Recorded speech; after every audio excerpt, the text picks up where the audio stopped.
One of the classmates just put water on me, just splashed it at me. But my card was still open and get wet. Siguro nag-play kayo ng water. Hindi!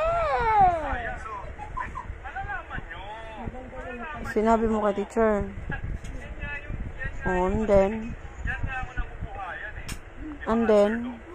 That's it, nag-splash lang sa water sa akin. saan ba kayo nag-CR? Sa baba ba CR nyo or doon lang second, third floor?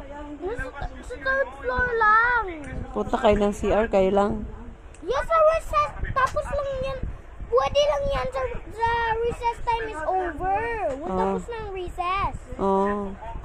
So, pwede na mag-CR.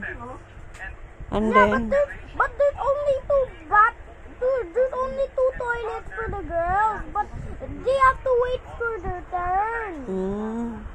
Because dalawa lang yung toilets eh. And then, But ang place where the boys will go, we're not a toilet at all. ano yun? It's just a little gap with a water spilling on it. Parang drainage.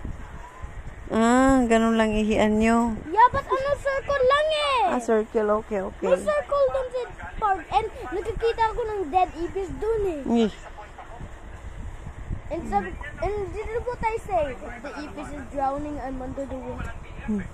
And then, That's it. ilan kayo pumunta ng CR? No, sir, recess time lang over. Hindi. My question is, ilan kayo? Ilan? The two of you only? No rows lang because if row 1 is not our turn yet. Okay.